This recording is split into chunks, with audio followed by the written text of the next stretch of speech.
Petrolheads, je vous retrouve aujourd'hui avec un essai d'exception. On a la M4 CSL derrière moi, comme vous l'avez vu avec le titre. Mais le but de cet essai, ça aussi de creuser la question en profondeur, parce que ça fait maintenant 2 ans qu'elle est sortie pour les 50 ans du département Motorsport. On est sur 1000 exemplaires worldwide, donc voiture assez rare, assez prisée par les collectionneurs, assez prisée pour tout ce qui est spéculation, mais surtout voiture qui a été faite pour les passionnés, pour les petrolheads, par une marque automobile de passionnés qu'on aime tous et que j'adore. Du coup, 2 ans après, pour moi, l'objectif avec cette vidéo, ça va être de voir si elle est vraiment si spéciale que ça, si elle mérite vraiment ce badge-là CSL qu'on n'a pas beaucoup vu sur les modèles de la marque au fur et à mesure des années. Et je vais surtout profiter aussi de mon background avec la M4 et la M3 F82 sur circuit que j'ai pu conduire avec BMW en Autriche au Salzburgring.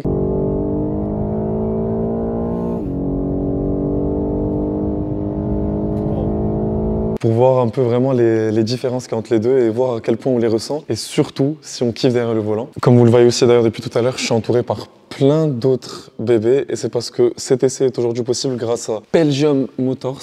Je vous laisserai leur Insta pour que vous ayez checker leur page et voir un peu les voitures qu'ils nous ont proposées. Comme vous voyez, il y a des choses très intéressantes. On a une belle GT3 911 991. Et question BM, la line-up est vraiment sympa. On a cette M4 F82, on a une M3, et à côté on a une autre M3, mais cette fois-ci en touring. Dites-moi d'ailleurs si vous voulez que je vous l'essaye aussi. Et à côté on a une belle M2. Et plus loin là-bas on a une nouvelle RS3 et une Golf 7 GTI. Donc n'hésitez vraiment pas à aller check leur page pour voir un peu ce qu'ils proposent. Et nous, on se retrouve tout de suite pour ce bébé-là.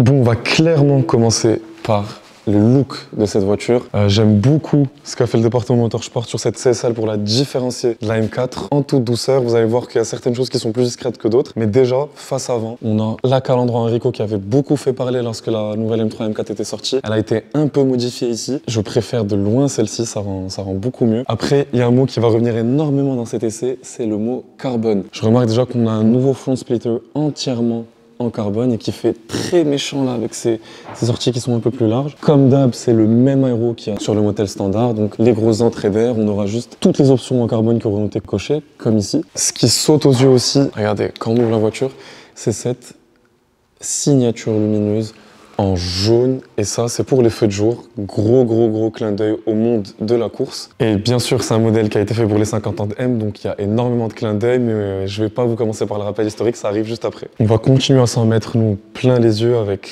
l'autre détail qu'on remarque directement, c'est le nouveau logo BMW pour l'anniversaire. J'aime beaucoup ce logo là, et ce qui saute tout de suite aux yeux, c'est ces 2 bandes là en carbone. Normalement on peut les avoir avec les contours en rouge, mais ça laisse présager que le capot est aussi en carbone, on va revenir à ça tout de suite. Et esthétiquement parlant, je vous ai parlé du rouge et j'ai remarqué que BMW avait choisi le thème rouge pour accentuer ce côté CSL.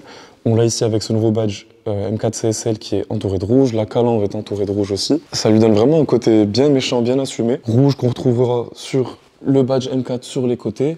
Rappel avec les étriers de frein qui sont en carbone céramique de série sur la M4 CSL. Et vous allez voir qu'à l'arrière aussi, rappel en rouge sur la M4 CSL. Pour l'instant rien de nouveau, mais mon gros coup de cœur en plus de la signature à l'avant, c'est la signature des feux à l'arrière qui est juste magnifique et spécifique à la M4 CSL. C'est des feux laser. Ils sont juste magnifique, je le répète, j'adore. Question config aussi, j'aime beaucoup ces jantes là qu'il y a sur la CSL. On a la chance en plus d'avoir une M3 juste à côté. On était plus habitué à avoir des jantes comme celle-ci. Là perso je préfère de loin celle qu'on a sur cet exemplaire là, qui est en noir d'ailleurs. On a plus l'habitude de voir les CSL en gris. Il n'y a que 3 coloris disponibles. Le Frozen Brooklyn Grey qui est la couleur de lancement, et là on a le Sapphire Schwarz, et il y a aussi le blanc qui est disponible, le fameux Alpine Vice de BMW. Perso, je pense que je l'aurais prise en Frozen Brooklyn Grey, mais je dois avouer qu'en noir, même si c'est pas la meilleure couleur pour vous faire ressortir tous les détails en carbone, elle fait très méchante, surtout avec les rappels en rouge que propose BMW pour tout ce qui est CSL. Vous me dites en commentaire quel spec vous aurez pris pour la CSL, et on va dans pas longtemps passer à l'extérieur pour que je vous montre l'intérieur avec plus de lumière, et je vous retrouve au volant.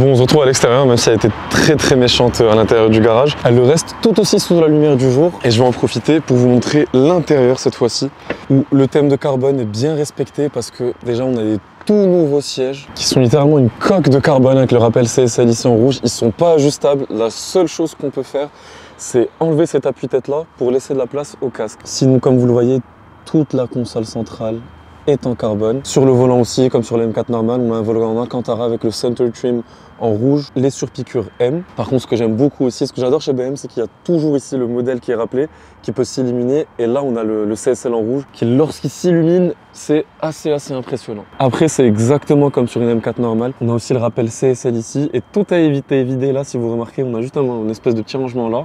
Rien de plus. Je vais essayer de me filmer rentrer. Si vous êtes déjà assis sur les baquets de la M3, M4 compétition, ils sont extrêmement radicaux, mais là, ça l'est encore plus et c'est impressionnant. On a vraiment l'impression d'être dans une voiture de course. Et vous allez voir après à la conduite que c'est une voiture de course faite pour la route.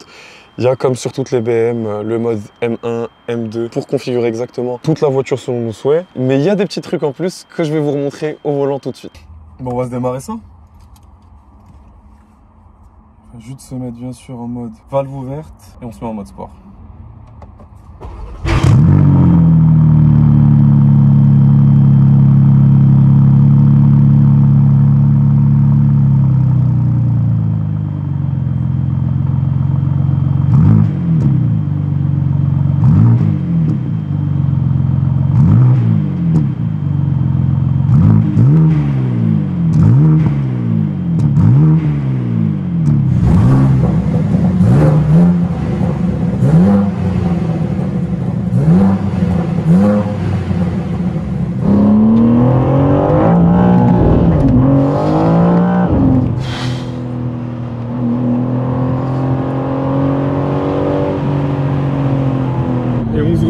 Direct dans le vif du sujet Petroheads. Quel bonheur déjà de reprendre le volant d'une M4. Et là sur une CSL, c'est pas quelque chose d'anodin. Il y a un truc qui m'intéressait énormément, c'est de voir si on allait directement avoir cet esprit radical, si on allait vite le ressentir. Et croyez-moi, il y a besoin que d'une accélération pour s'en rendre compte. On est sur 550 chevaux du coup, 40 chevaux de plus qu'une M4 compétition normale encore une fois, parce que comme vous avez vu dans l'essai que je vous avais fait sur le Salzburgring, c'était vraiment pour moi une voiture de course sur route. On était sur des standards Porsche. Quel sentiment incroyable, voir la M4 et les deux M3. Et là de se dire qu'on a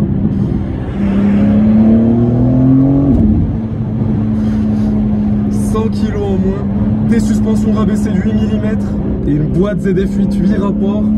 On s'en rend compte instantanément, la réactivité de la boîte est nettement supérieure à celle qu'il y a sur une M4 compétition. Le couple arrive vraiment très tôt et tout de suite. Par contre, ce que j'aime bien, et on le ressent instantanément, c'est le côté incisif de la direction. Elle nous suit au doigt et à l'œil, on n'a même pas pensé à tourner un certain degré qu'elle y est déjà et c'est instantanément on se sent connecté à la voiture. Et je dois vous avouer que je m'attendais pas à ressentir ça à ce degré-là. Sur la M4 compétition aussi, c'était assez flagrant, mais là, on a un train avant qui veut que s'engager sur n'importe quelle courbe. On est sur une propulsion, du coup l'arrière nous suit instantanément et on est sur ce châssis qui est tellement bien calibré. C'est une expérience de conduite hyper jouissive et j'espère là il y a quelques virages qui nous attendent sur la suite du parcours. Et dès qu'on lui en donne l'occasion et à l'arrière qui nous rappelle qu'on est dans une BMW et c'est pour ça qu'on aime ce genre de voiture là. Ça me rappelle typiquement une conversation que j'ai eue avec quelqu'un de chez BMW, j'espère qu'il se reconnaîtra s'il verra cette vidéo, où je lui avais demandé expressément dans quelle optique ils avaient fait cette voiture là. Et on sait très bien qu'à l'avenir on n'aura plus l'opportunité ou ils n'auront plus l'occasion de nous proposer des voitures qui sont autant orientées circuit, autant orientées radicalité, autant orientées passion. Et c'est vraiment l'optique dans laquelle elle a été conçue et on le ressent instantanément. Les sièges baquets d'ailleurs qui, je le rappelle, ne sont pas ajustables, nous mettent aussi directement dans l'ambiance. On est tout de suite, et vous le voyez avec le sourire qui décroche pas de mon visage là, dans une ambiance qui nous donne envie d'être dans c'est tout simplement cette envie que seul BM sait nous transmettre, d'attaquer et de faire des petites dérives avec l'arrière, ce qu'on va bien sûr ne pas faire avec cette CSL là. À peu près 30 exemplaires en Belgique, on ne sait pas exactement combien. Je sais qu'il y en a 29 pour la France, 1000 dans le monde, c'est un exemplaire qui est assez spécial et je m'attendais à être déçu, je vais pas vous le cacher. Et ça fait quoi, 10 minutes que je suis au volant et que tout simplement on a cet effet là de putain je la veux.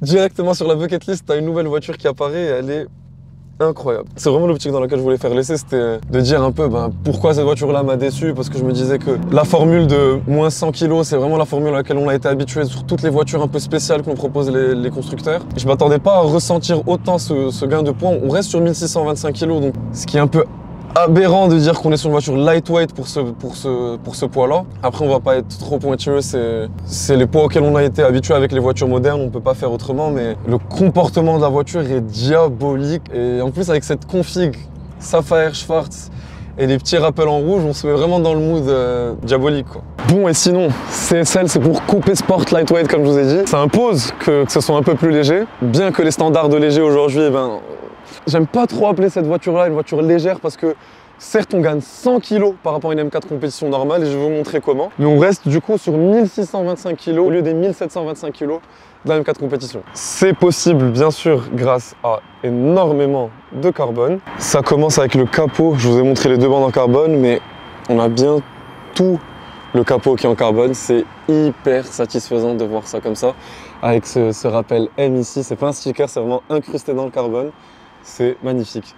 On va revenir à ce gros bébé là, vous inquiétez pas. Après le capot, pardon, on a le toit. Et autre nouveauté, c'est la malle de coffre qui est aussi en carbone. Et on le voit ici aussi très bien. C'est trop satisfaisant de voir ce carbone brut ici. Donc l'ensemble de ce carbone là, ça nous fait gagner à peu près 11 kg. Après, je ne vous l'ai pas montré tout à l'heure dans le garage, mais une grosse nouveauté qui est propre à la CSL, c'est ce béquet là, qui lui donne un look vraiment unique. C'est une des grosses nouveautés qui lui est spécifique et je suis trop content qu'ils aient fait ça. Ça rappelle un peu celui qu'il y avait sur la E46 CSL, mais ça rappelle aussi surtout directement quand on voit un béquet en queue de canard comme ça, la 2.7 RS. Et il n'est pas là que pour faire joli parce qu'il lui permet de gagner à peu près 46-43 kg d'appui aérodynamique à 200 km/h. Pour continuer sur la cure d'amaigrissement, qu'est-ce qu'on a d'autre? L'intérieur, c'est là où il y a les plus gros changements à mes yeux. Regardez. Les sièges que je viens de vous montrer, ils sont pas là que pour faire joli et pour maintenir, ils sont en carbone bien sûr. Ils permettent de gagner plus de 24 kg, ces deux sièges-là. Et l'autre élément où on gagne énormément de poids, c'est la suppression totale de la banquette arrière. Il y a juste ce rappel CSL-là. Et ce filet-là, et si vous voyez bien, ça nous laisse juste la place pour mettre deux casques. Et ça permet de gagner aussi 20 kg. C'est avec ces éléments-là auxquels on a été habitué qui permettent à BMW d'enlever 100 kg à la balance cette M4 là. Par contre, il y a aussi l'ingénierie qui va avec parce que question répartition des masses, on est sur une répartition à 50-50. Avec cet appui aérodynamique en plus, du béquet, plus les suspensions qui ont été rabaissées de 8 mm sur la CSL, le comportement doit être juste tellement amélioré. Et je vous retrouve au volant pour vous partager mon ressenti concret de ces éléments-là et voir à quel point ils changent l'agrément de conduite. Je pense que la plus grosse surprise, mis à part le ressenti du poids, c'est pas le côté incisif de la direction auquel m'a bien habitué BMW avec les derniers essais qu'on a pu en faire, mais c'est clairement la boîte. Elle est extrêmement réactive et le châssis est tellement raide là dans cette configuration Sport Plus. J'arrive pas à chercher la fin des tours parce qu'on monte très vite.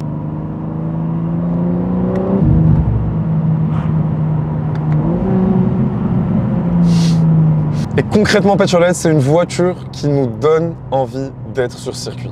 On sent très vite qu'elle n'a rien à faire sur des routes normales parce que le châssis est tellement adapté, les suspensions sont tellement raides, surtout en mode M2 comme ça. Après là, on n'est pas dans le contrôle parce qu'on a 10 modes de traction qu'on peut configurer à notre aise. Et je vais pas aller dans le mode le plus brutal où vraiment dès que tu effleures la pédale d'accélérateur, tu as l'arrière qui part. Mais on est sur une voiture d'ingénieur, une voiture de passionné. Comme on les aime et c'est vraiment un boost d'énergie un dimanche matin comme ça sur les routes nationales. Enfin, on appelle ça des routes nationales en Belgique ou pas? Départementales, des choses comme ça. Les petites courbes.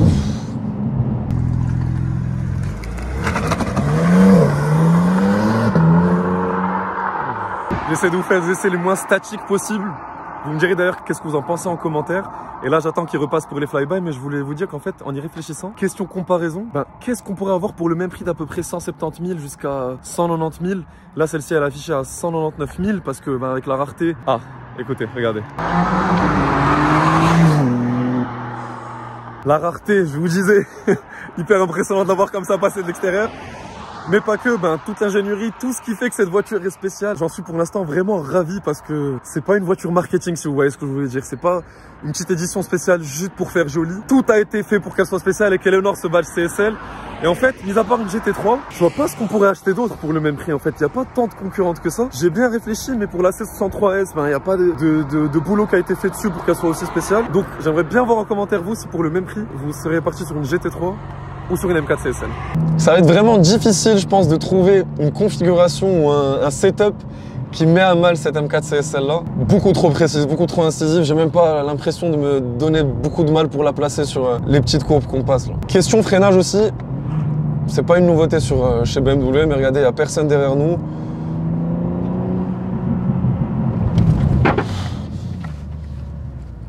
On s'est arrêté net. Impressionnant. Une autre démonstration de l'efficacité des freins est impressionnante. Wow.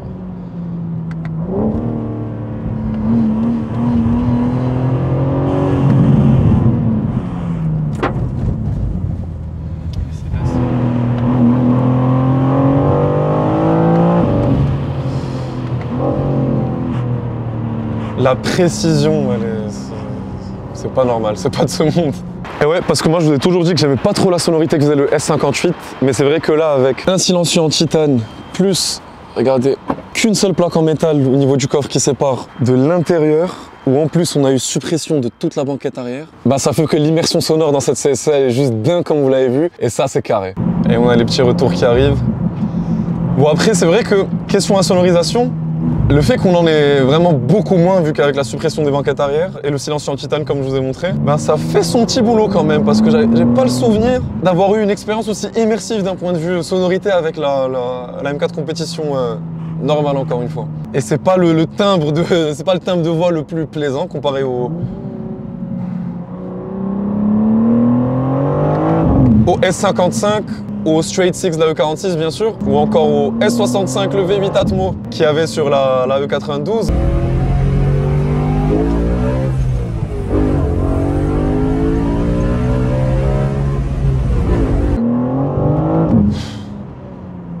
Ça fait le taf, j'aime beaucoup. J'aime beaucoup. Voilà, on va s'arrêter là, j'aime beaucoup. D'ailleurs, je vous parle de M3 E92 et de 46. Je vous ai dit que j'allais pas faire les choses comme d'habitude sur cet essai. Pour ce qui est du rappel historique, parce que ouais, le badge CSL, coupé Sport Lightweight, ok. Mais c'est que la troisième fois dans l'histoire de BMW qu'on a ce mythique badge sur une voiture. Et pourquoi il est mythique? Parce que ça a commencé avec la 3 litres CSL, fin années 60, avant même que le département motorsport soit créé en 1972. Puis on l'a retrouvé sur la M3 E46 CSL, qui est, je pense, une de mes voitures de rêve en Phoenix Yellow. Je vous l'ai déjà montré une fois sur Instagram d'ailleurs. N'hésitez pas à me suivre sur Instagram pour pas rater les stories et les petites aventures que je vous partage pas forcément sur YouTube. Et ce qui est drôle, c'est qu'après la M3 E46 CSL, qui est aujourd'hui extrêmement recherchée, qui a une cote qui ne cesse de grimper, sur la M3 E92, il y a eu l'apparition de l'appellation GTS. Et là, on était sur des voitures encore plus rares. Il y en avait, je pense, 150 ou 250 pour la M3 E92, pour la M3 E92 GTS, pardon, qui était extrêmement orienté circuit. M4 GTS aussi, on avait 700. Et là, on a cette réapparition du badge CSL. Et moi, je pense que, parce que par la suite, on n'aura plus ce genre de modèles qui sont aussi radicaux. Et peut-être que c'était une manière pour BMW de boucler la boucle, quoi, avec cette appellation-là. En tout cas, le badge est bien mérité. Que ce soit question ressenti et légèreté, radicalité, plaisir au volant, parce qu'au final, c'est tout ce qui importe. Sonorité, le taf a été fait par rapport à ce qu'il pouvait faire. Et question précision et efficacité, on est chez BMW. Ça nous a pas déçus aussi, et ça, c'est pas une nouveauté. Donc, est-ce que la BMW M4 CSL est si spéciale que ça? C'est un grand oui, même si vous verrez sûrement qu'avec le titre de la vidéo, je ne dirai pas ça parce que c'est pas l'idée que j'en avais avant. Donc, énorme merci à vous, Petrolheads, d'avoir vu cet essai-là. Merci à Belgium Motors de me permettre de vous partager ce bébé-là. N'hésitez pas à les suivre sur Instagram et leur apporter de la force aussi parce qu'ils ont de très très belles voitures à vendre. J'espère que je pourrai vous proposer d'autres essais avec eux dans le futur. Et comme d'hab, n'oubliez pas de mettre un like et un commentaire pour aider au développement de la chaîne. Et je vous dis à bientôt pour de prochaines aventures.